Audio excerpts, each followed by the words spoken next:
Hello, everyone. Welcome to Outside Food and Drink. I'm Jean. I'm Victoria. Today, we're kicking off Be Mine February with a true classic in every sense of the word.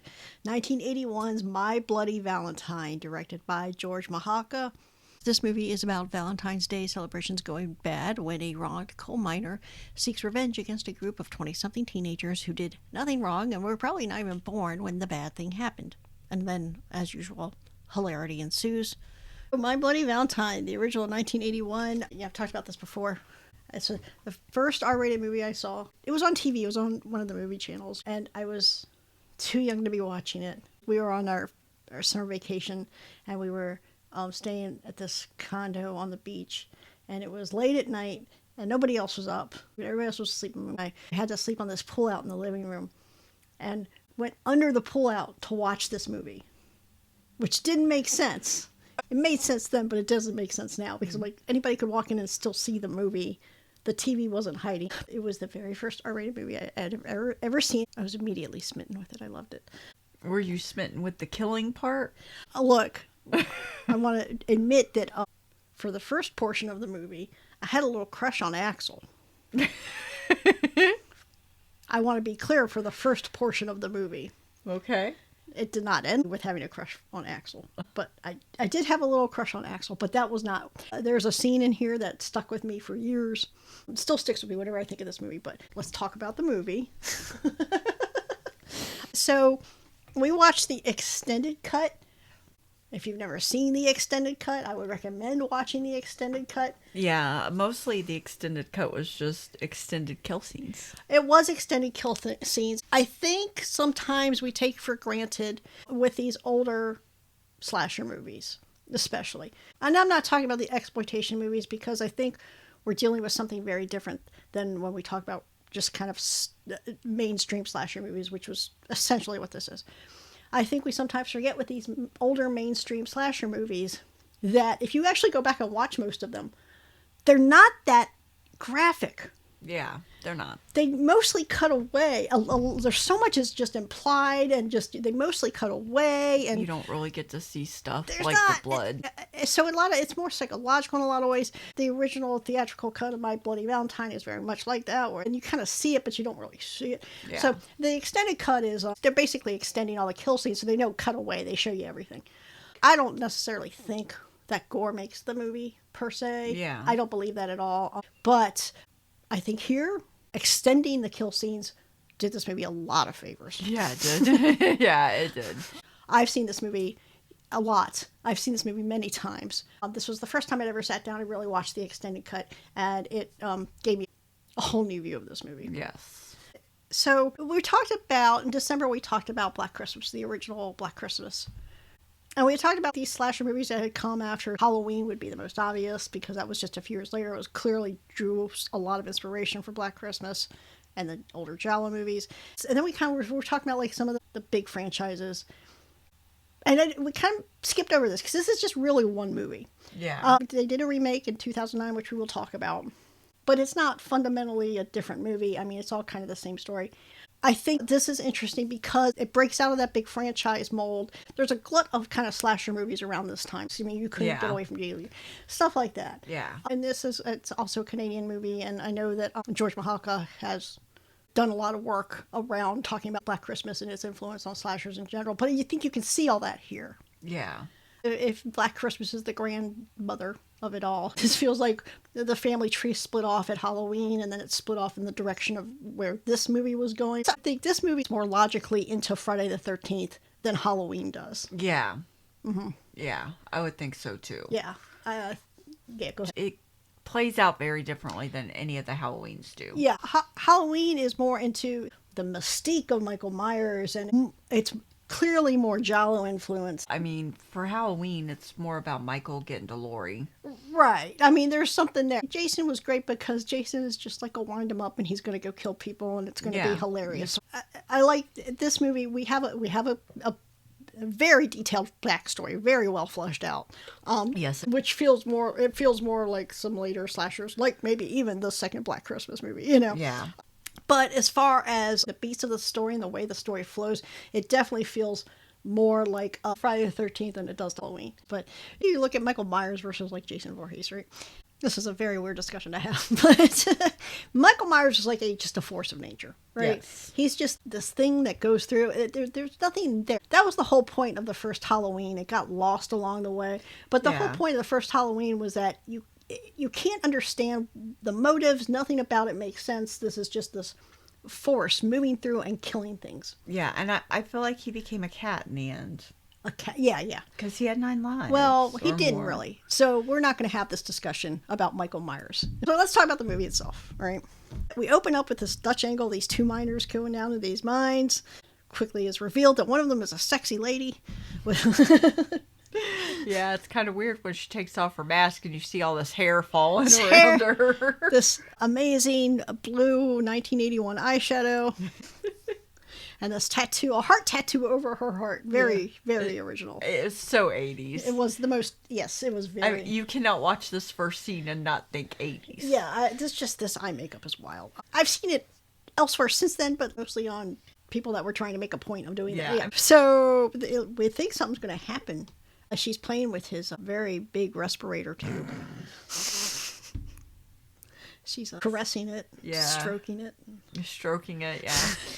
And you think, oh boy, he's about to get it good. He's about to get it good, and he sure does, because he just picks her, just puts a pickaxe right through her heart. Well, he's got a big old target there, like he can't miss. He can't miss it at all. Yeah, and we get to see the axe popping out. Yeah. Okay, my Bloody Valentine. All right, it's great. So we're going to cut to Thursday, February 12th.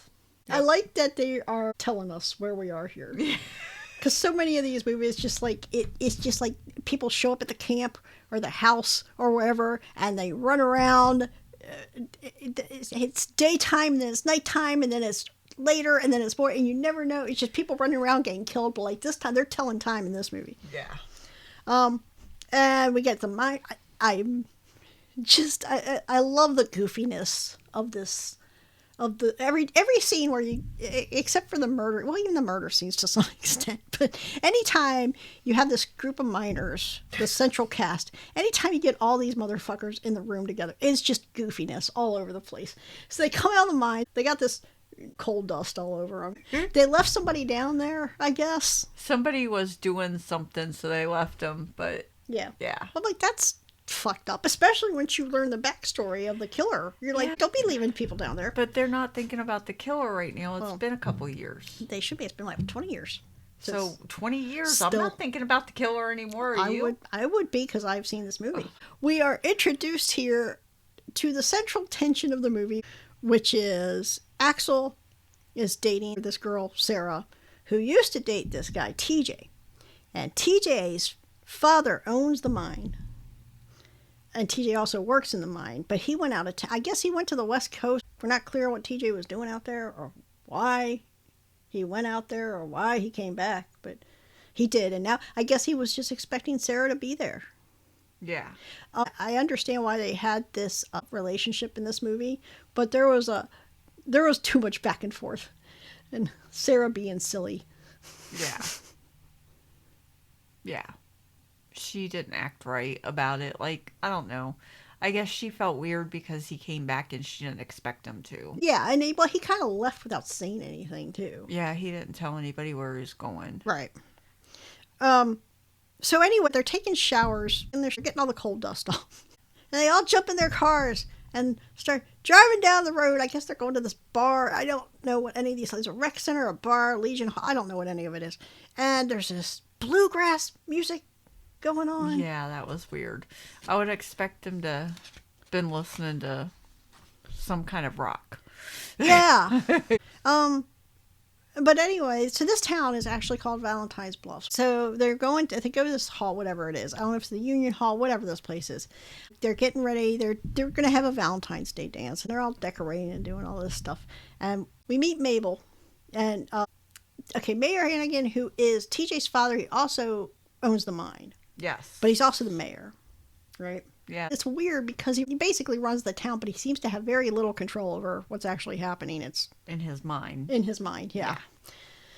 They're at the Union Hall with the people, the young people. I hate to call them kids. They're not kids because they're clearly all in their 20s and probably some of them in their 30s. But narratively, they put them in the place of a group of teenagers. Yeah. And we'll talk about this at several points in here. I'm like, they're literally acting like they're not even acting like young people in their early 20s. They're acting like middle school people. Yes. Anyway, the prankster comes out. He's got this goofy, bloody, obviously it's makeup and stuff, makes his head look all bloody or whatever. And it freaks out Mabel, and she drops a bunch of stuff. Yeah. So nobody likes him because he's always doing shit like that. He's the guy that you expect to jump out at you at Halloween time. Yes, exactly. So anyway, the mayor is in the truck with the police, the chief of police. Yes. Or the sheriff or whatever. I think he's just the sheriff. Okay. I think their town's small enough it's just a sheriff. It's the main law enforcement guy. We're going to just call him chief or whatever. I don't know. But anyway, so the mayor has gotten this little box of candy. And he opens it. Okay, a couple things about this scene. He opens up this box of candy. Well, it's not a box of candy. It's a heart. Yeah, because he looks at it real hard before he opens it, too. But it's an actual human heart. And there's a couple things about this scene. So, this acting is so bad. He's like, no, it can't be happening again. It's nobody in the world is going to react to a human heart like this. Like, just nobody. Even if they know what it is, they know why it's happening, it's happened before, this is not the reaction. This is not it. I mean, the cops should be bagging that. Yeah, okay, we're going to get to that. Yeah, so, well, I do love this this part where they turn the truck around. They're going to get this thing to the medical examiner or whatever. And there's this dog who has spotted this truck. I don't know if he sniffs out the heart, but he's like barking at the truck. He just starts chasing after the truck. He's like, ruff, ruff, ruff, ruff, ruff, ruff. Oh, I think the dog was an extra. I think the dog was a walk-on. I don't think he was meant to do that. I just think they couldn't get control of him, and that was the only good shot they got. It was great. I love that dog. So we're catching up with all these miners at this bar. This bartender who is like every old man in every episode of Scooby-Doo. He's also like the old guy in Friday the 13th. He's like, Camp Blood, stay away. That's this guy, right? He's telling the story about Valentine's Day 20 years earlier. They were having a Valentine's Day party, and some of the managers at the mine, some of the supervisors were very excited. And in their excitement, they had left the mine while there were still some guys down the shaft, right? One of them was a man named Harry. I'm going to call him Harry Morgan because we've been watching Dexter. Harry Warden. But anyway, while everybody else is at the party and these guys are down the shaft, there's an explosion, they get trapped. When they finally manage to dig these guys out, Harry Ward's the only guy that's still alive. Yep. And he stayed alive by feasting on his fellow miners. Ew. Yummy. It's a good shot, though. Just him gnawing on somebody's leg. He's like, ah! And so he obviously goes to a mental hospital after. I mean, obviously. What else are you going to do? Yeah, I mean, how are you going to live after that without some kind of counseling? Yes. And some medication. Something. He's got to get something. Well, he tries to self-medicate because he leaves the mental hospital and he goes about to seek revenge on the supervisors that had left him and his fellow miners down there. Yep. And the bartender's telling this story and he's like, you laugh, but it could be you. So there's our ha, there's our foreshadowing. Yeah.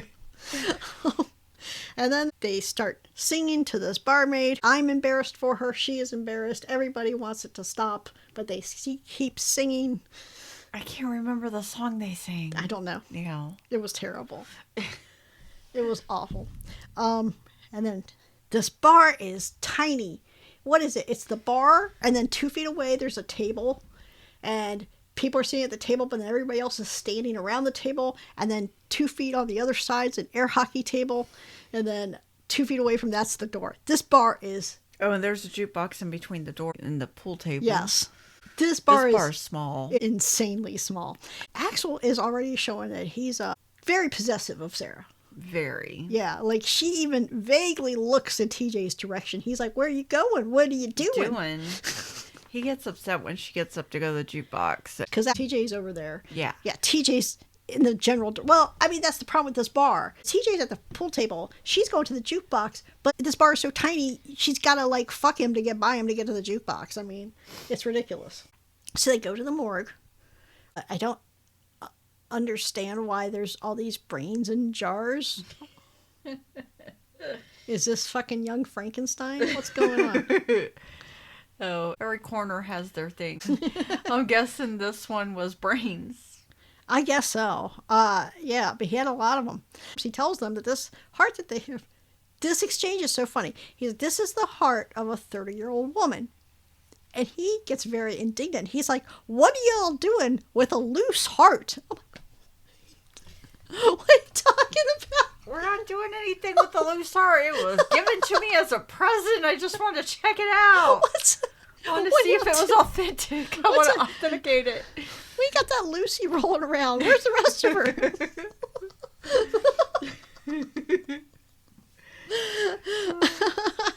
But, so anyway, we meet back up with Mabel. She's doing the laundry, but we know somebody's watching her. Yeah, she's at a little laundromat that's hers. Yes.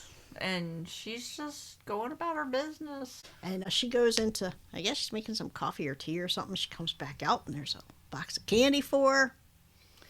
And they got her. Yeah. They got her.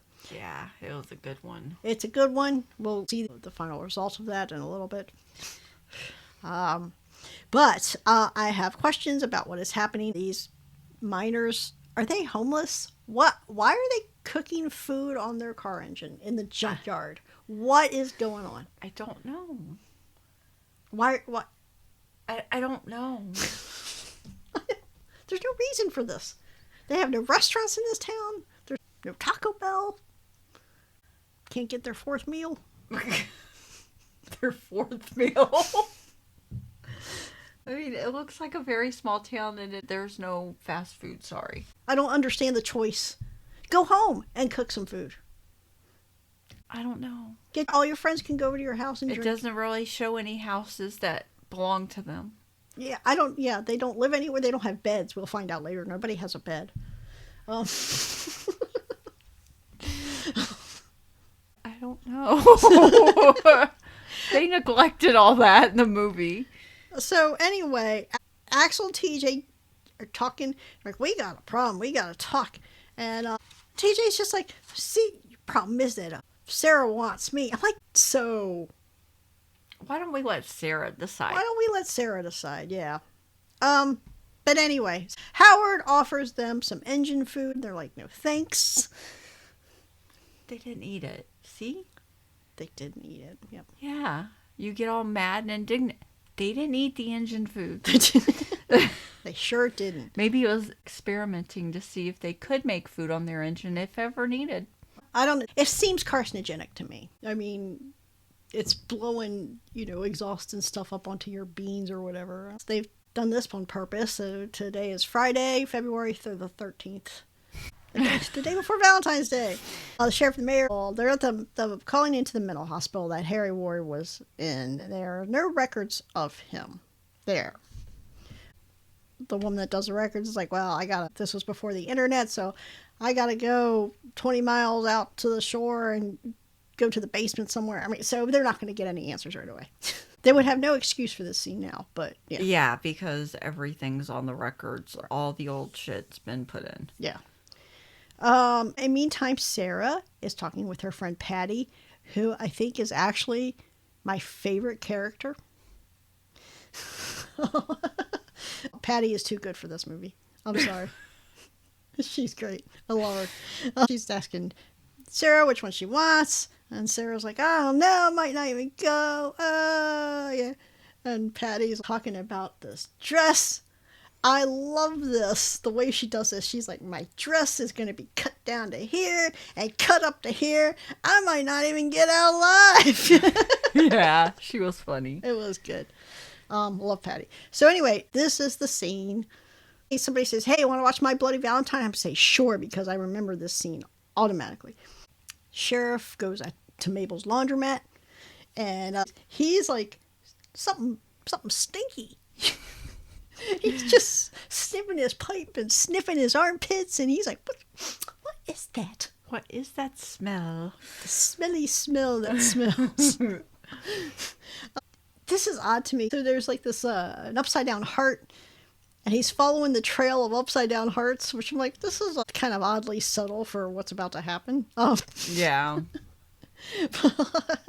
He opens up one of the dryers, and out comes Mabel.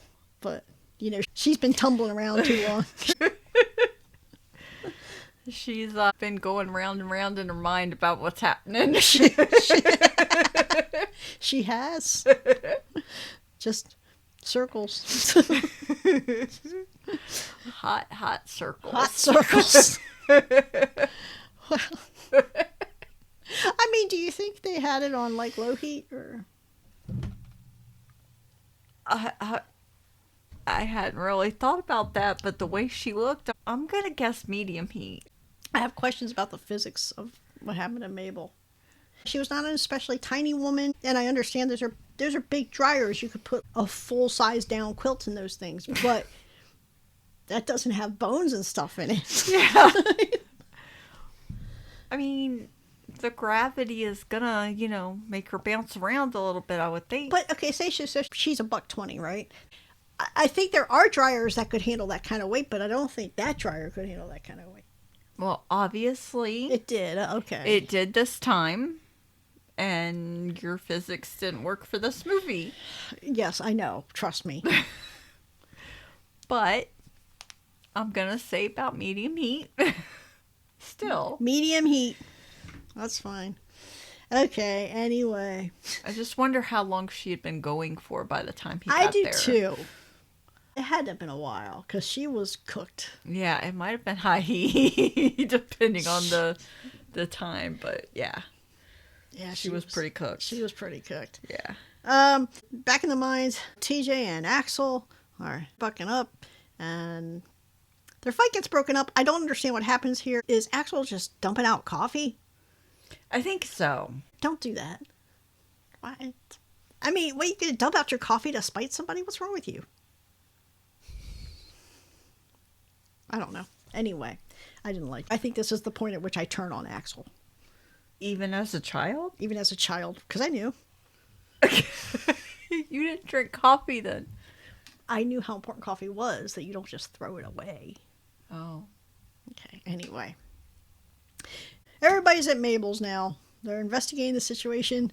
They keep it secret, though. They want her taken out the back door. It's a heart attack. It's a heart attack. Period. Well, because they did find a note from the killer. It says, happen once, happen twice, have the dance, and it'll happen thrice. Like, so poetic. So poetic. So they're like, yeah, dance is canceled. We're done. And they take her up. I'm like, this town, this is population 5.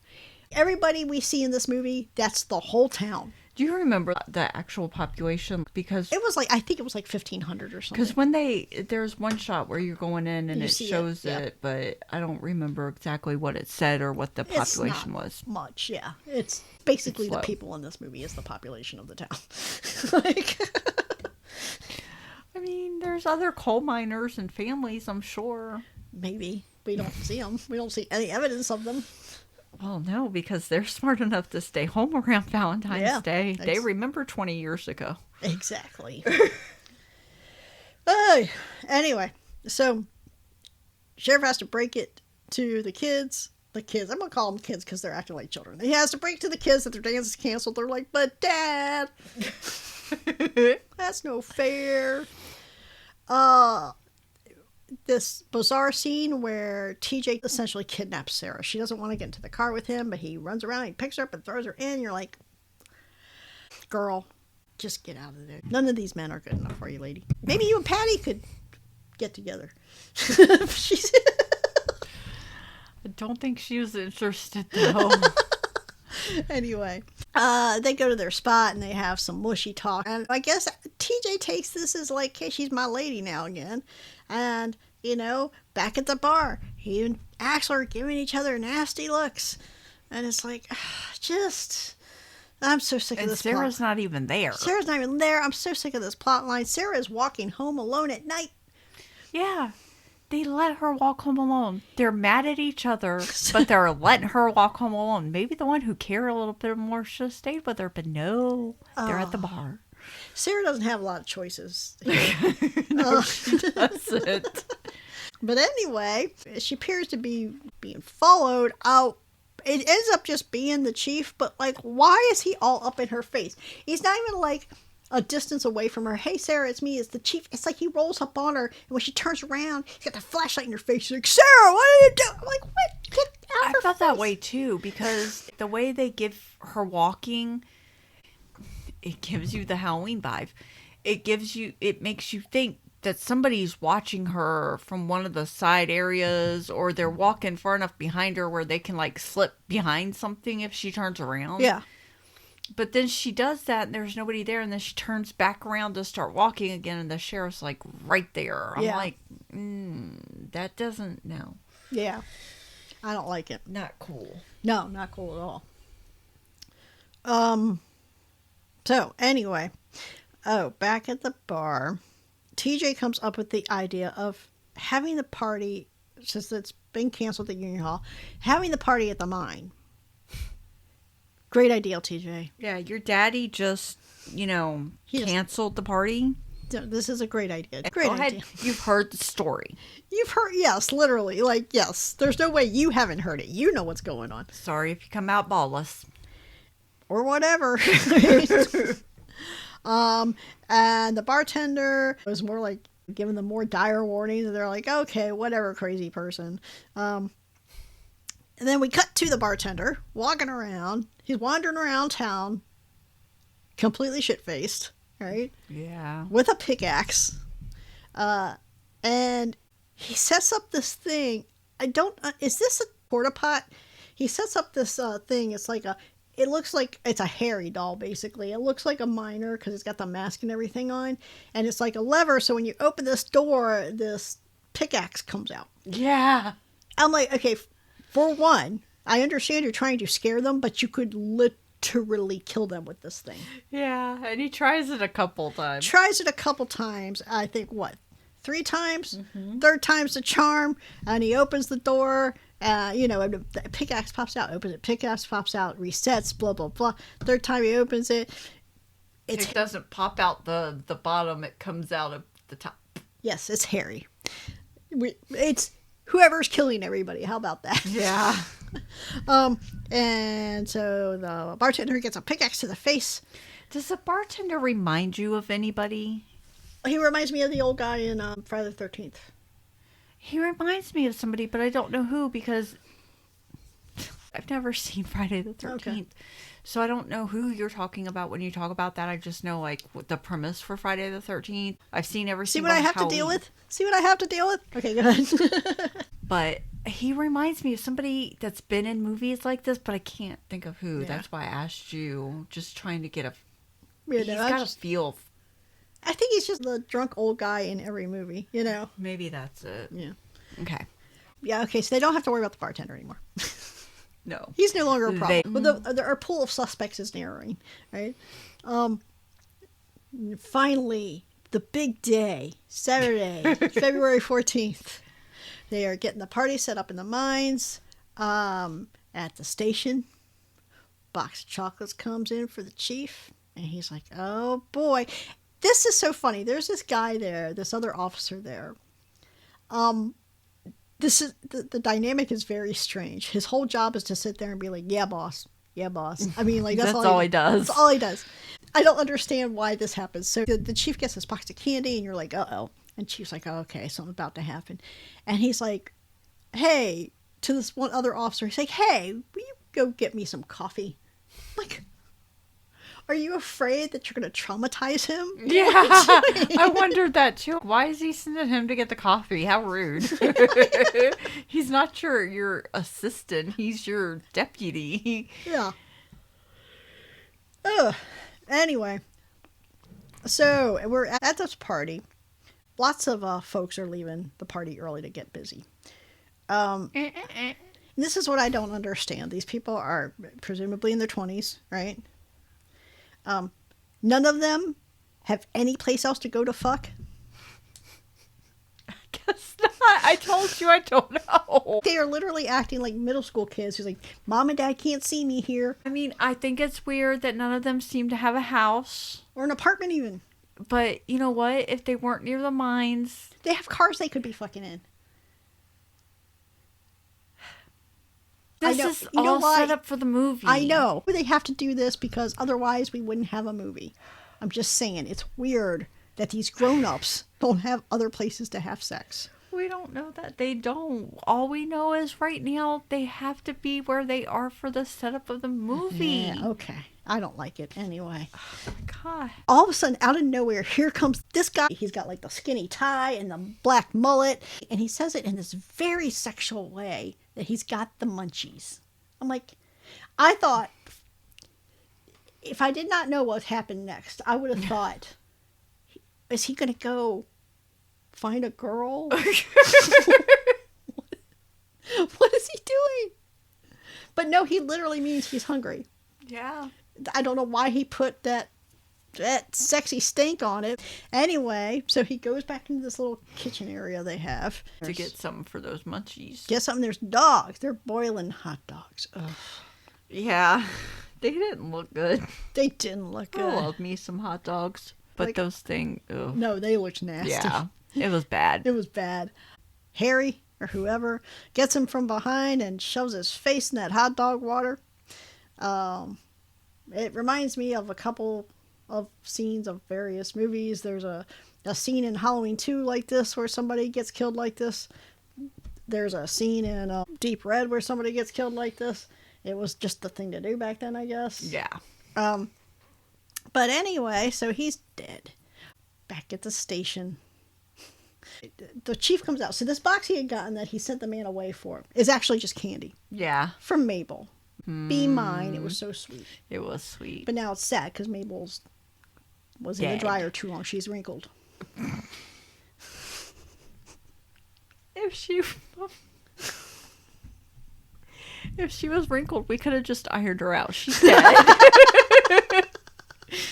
No amount of steam or iron is gonna bring her back. No, she's gone. Goodbye, Mabel. It was nice knowing you, Mabel. You seemed like a nice lady. You did. But anyway, he comes out of the station and there's some wild dogs bothering a candy box and he shoos them away. He's like, shoo, shoo. And this got a note on it too. Says, you didn't stop the party. Why is this man picking up evidence without gloves? Now what kills me about this, it's not even like picking up evidence without gloves. I don't know when people started caring about the sanctity of evidence. Maybe it wasn't until the 90s or something. But it's not even about picking up the candy box and tainting the evidence. He picks it up. He sees it's bloody. The dogs are bothering it. He sees it's bloody. He picks it up and he puts it down and he looks at his hands like, where'd all this blood come from? How'd this happen? I wonder. Yeah. Anyway, back at the mine, TJ and Axel are getting into it again. This guy, Hollis, who is Patty's boyfriend, makes sense as my second favorite character. Hollis, he doesn't seem like much. He kind of just seems kind of like this schlubby, fun guy. But TJ and Axel get into it. He one arms each of them. He breaks it up, one of them in each arm. He's like, break it up, motherfuckers. You know? He's like your linebacker, running back, or He must whatever be, yeah. from the football team. Yeah. And then I made a note here because I have no other way to describe it. Axel storms off and he is acting like such a queen. He slams the door and he's like such a teenage girl, just slam, and then he drinks his beer all angrily and he's just plops down outside the door, crosses his arms. Like, Sarah, I need you to see this mess. This is all the time, folks. Yes, he's very upset. Queen's out. Axel queening out here. Anyway, these folks that had left the party earlier to get busy, they are getting down and dirty. So there's this room, I guess it's the locker room or whatever, where they hang all the suits, the hazmat suits or whatever that they wear to go into the mines. And it's kind of cool because they're like, I don't understand why they do it like this. I'm sure there's a reason, but they're hanging up on the ceiling, and when you want to get one, you have to untie this line and drop the suit down. Or whatever. Yeah. So they're doing it. They're going to have sex on this bench looking up at all these suits, which I guess is sexy. Okay. So they're making out, and the woman's like, hey, you know what I think we need? And he pulls out a condom. She's like, no, a beer. I mean, they were getting ready to get busy. How? Yeah. Yeah, she's like, no, I need a beer. Yeah. I need to get a little drunker to fuck you. Please. That was so mean. But I have the same thought. It's like the only time a beer should take precedence, I'm guessing, is when you need it to actually get busy with the person. I guess so. mean, yeah. Oh. Anyway, back at the party. Everybody's like, oh, we're hungry. Let's get a hot dog. But then they don't want hot dogs because there's a heart in the hot dog water. Yeah, and I'm telling you, these hot dogs looked raw. I don't know what looked worse, the heart or the hot dogs, honestly. I mean, the hot dogs looked raw. It was horrible. Have you Cook ever, those wieners. have you ever eaten a boiled hot dog? Yeah, but they're nasty. They are nasty. That's why I want to cook mine. I don't care. Grill, oven. Anything but boiling it, yeah. Yeah, just don't boil it because they always look raw. I'm telling you, cook your wieners, people. Cook your wieners. Grill them wieners up. So, okay, it's funny because they don't find the heart quite yet because the guy comes in to get the beer and he opens the door and the body's there. In the fridge. But nobody notices it. Nobody's looking the right. And then the guy leaves with his beer and then they find the heart and everybody's freaking out. But he's going back to his girl, Sylvia. And Sylvia, in the meantime, is getting chased around where all these suits are. Yeah. Which is terrible. You already know where this is going because she can't tell what's what. Yeah. She runs into the dead bartender.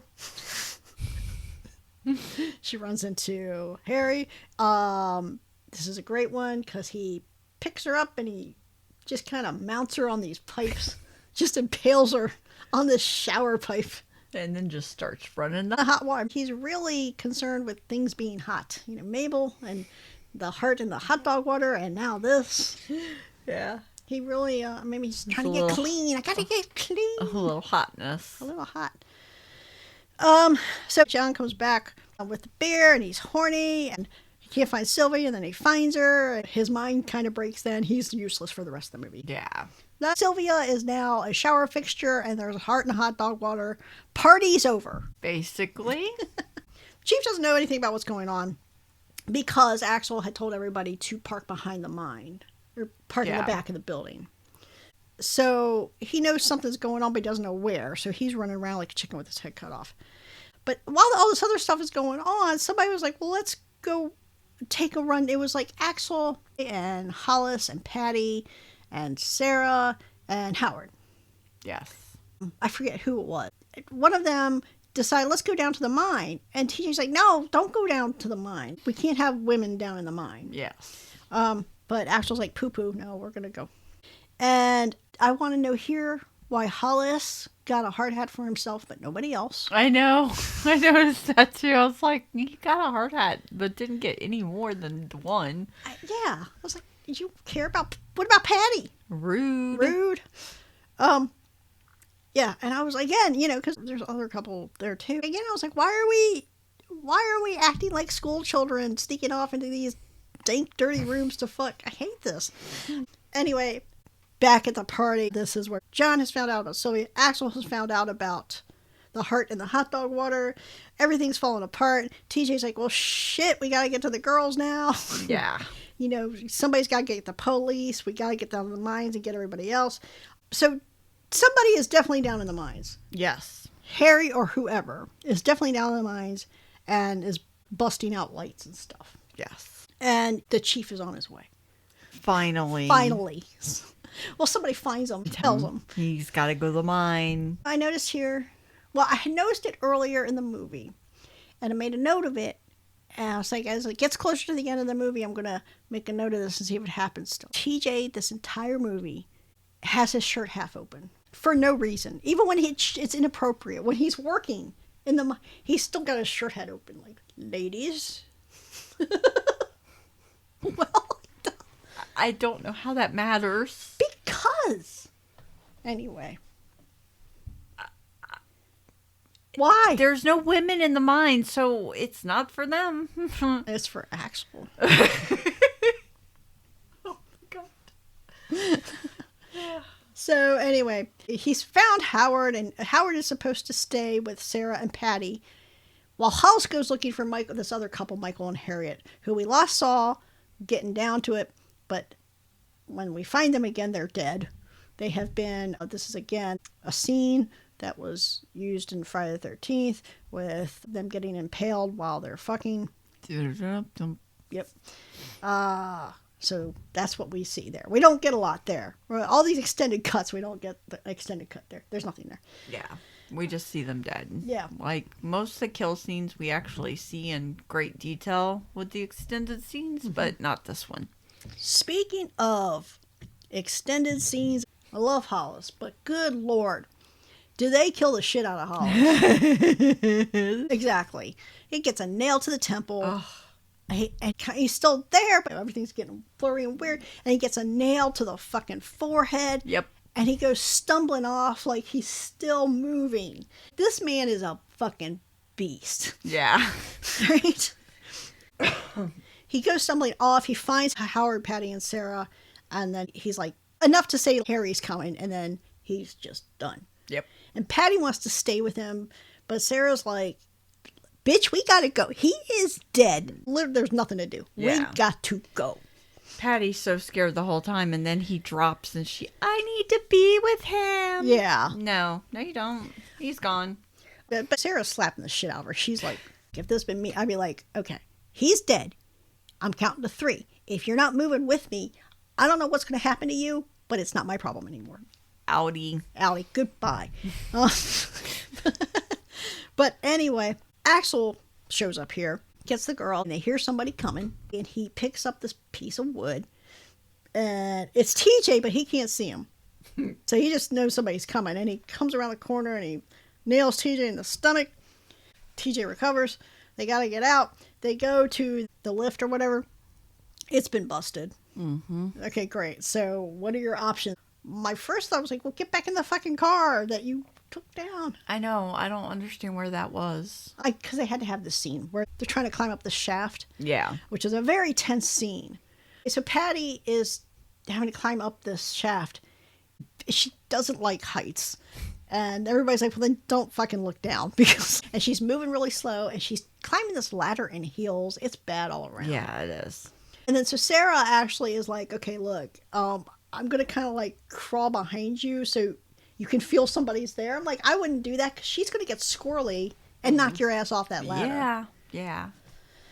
But anyway, it doesn't matter because Howard, who was up near the top, he was like the first one up, going up the shaft. He's coming down, and his head pops off. He's hanging.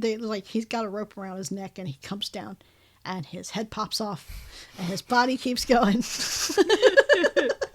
It was a great scene. And then his head goes. Yeah.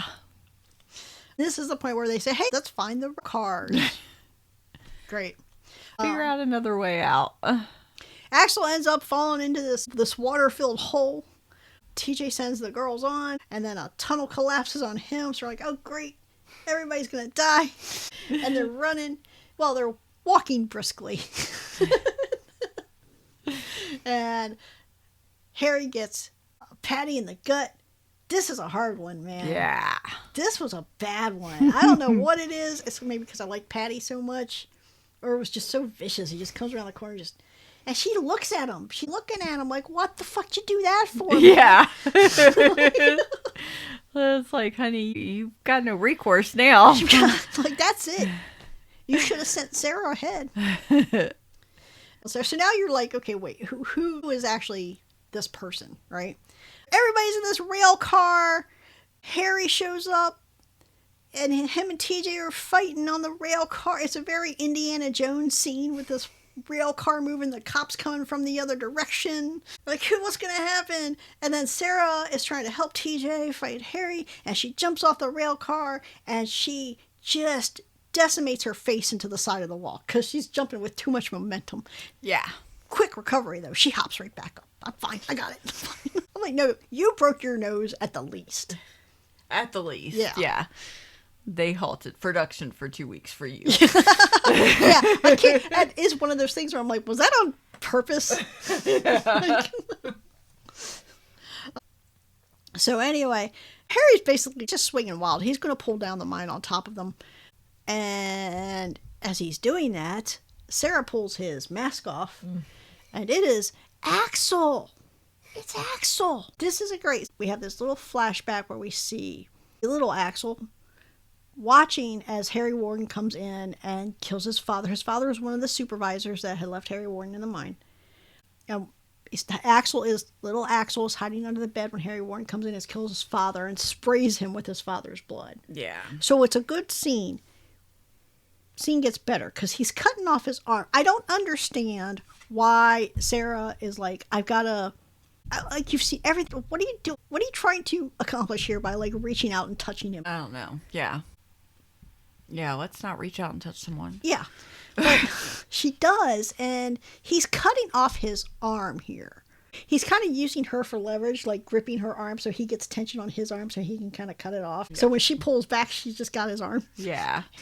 And I love it, though, because he kind of goes scampering back into... They can't get to him because he's collapsed so much of the mine, but she can see him scampering into the depths of the mine. He's like, Sarah, be my Bloody Valentine. It's so creepy. Yeah, it is. But it's great. It's great. It's great. What you got thoughts about this? I like this. I like the original. The originals always seem to have more depth, and then they remake it, and I'm not saying none of the remakes of anything aren't great, because they are. I just like the backstory, and this one, it made you wait quite a while for a backstory. I mean, you got pieces of it, but you didn't realize who Axel was. Mm-hmm. I like that last scene where he's scampering back, and that is creepy. I like the way they put the story together. You know, they did have people that didn't belong, but I think every movie has one or two characters that don't need to be there. Are you talking trash about 1982 guy? Yeah. Damn. I liked him. Okay, go ahead. He said 2 words and was on screen for 2 seconds. But he looked cool in that Chess King tie. Well, that's fine, but we didn't need him. Anyway. I mean, I think back when this movie came out, and there's a lot of these movies coming out, but it's not like now where it's like you can't swing a dead cat without getting a horror movie every year. This is not like Black Christmas levels of Seminole or something like that, but it's one of the big ones. This is kind of before the slashers in the 80s started getting ridiculous and kind of parodies of themselves. So it still had that kind of, while it was a fun movie, it still had that kind of edge to it. It still has like a freshness to it, you know, that even in a couple of years, everybody's going to be redoing these things over and over, and it's going to lose all that, you know. Yeah. I would still give it 4 hearts. 4 hearts. Yeah, that's a hard one. I think I would give it 4 bloody hearts, yeah. I'd probably give it 4 bloody hearts because I think if there is a failure to this movie, I mean, there is a good backstory. I like the way they do the reveal at the end with Axel. I like Axel scampering away. But some of the story feels a little thin sometimes. Like, it feels like we were doing too much back and forth with TJ and Axel, more than we needed to build the tension. I would say, you know, you can have a very simple story done well, and it pads out the time, and it doesn't feel like it's padding out the time. Like, I'll say Halloween, which is a very simple story. But I don't think there's any point at Halloween where you feel like they're just doing it to well, we need 5 more minutes here, you know. Yeah. Like everything. But I said before about John Carpenter, he just does not waste movement, you know. But here I feel like maybe it could have been streamlined a little bit better, but it still kind of felt like there was a couple big pillars and then everything else was kind of drooping a little bit. It just, the story itself felt a little, even as it was padding itself out, the meat of the story felt very thin. Yeah. I feel like this movie should have been tighter. It just feels like they probably could have cut 15 minutes off of this. Probably, yeah. There's probably at least one TJ and Axel scene that we didn't need. Yeah. Yeah, definitely. It just feels kind of loosey-goosey around the edges. But other than that, I mean, I'll say 4 hot dog water hearts out of 5. Because, yeah, it feels thin or whatever. But like, I'm not going to argue with the hot dog water or Mabel's coming out of the dryer or the final reveal and all that. I'm not going to argue with any of that. It's all good, Yeah. Yeah. Okay, then. And Hollis getting that nail gun. Yeah, that was great. That was a good one. Yeah. So I think we agree 4 bloody hearts. She 4. wants it in the hot dog water. I could care less about the hot dog water. The hot dogs are rare, so raw. Ew. But yeah, so we're giving it 4 bloody hearts. 4 bloody hearts. Sounds good to me. All right. So that is it for 1981's My Bloody Valentine. Next week, we will be talking about 2009's My Bloody Valentine 3D. Doo-doo-doo. Yeah. Watching My Bloody Valentine 3D, but not in 3D. At least we could imagine the 3D effects coming at us. I saw this in the theater when it came out. 3D. In 3D. Yes. And I remember there were a couple parts where I was like, that looked really cool in the theater. Yeah. And here it's just kind of like, oh, okay, why is that happening? All right. Yeah, there it goes. There it goes. Yep. But anyway, so that's what we will be doing. We'll be talking next week, 2009, My Bloody Valentine 3D. After that, we'll be talking about Valentine. And then after that, we will be transitioning from February, which is our Be Mine month, into March, which will be our tribute to Rob Reiner with When Harry Met Sally. Yes. Which, so we're gonna be getting a little tonal whiplash there from Valentine to When Harry Met Sally, but it'll be fun. Go with it. Yeah. So till then, I have nothing else. I'm good. All right, so we will see you next week when we discuss My Bloody Valentine 3D. Later. Later.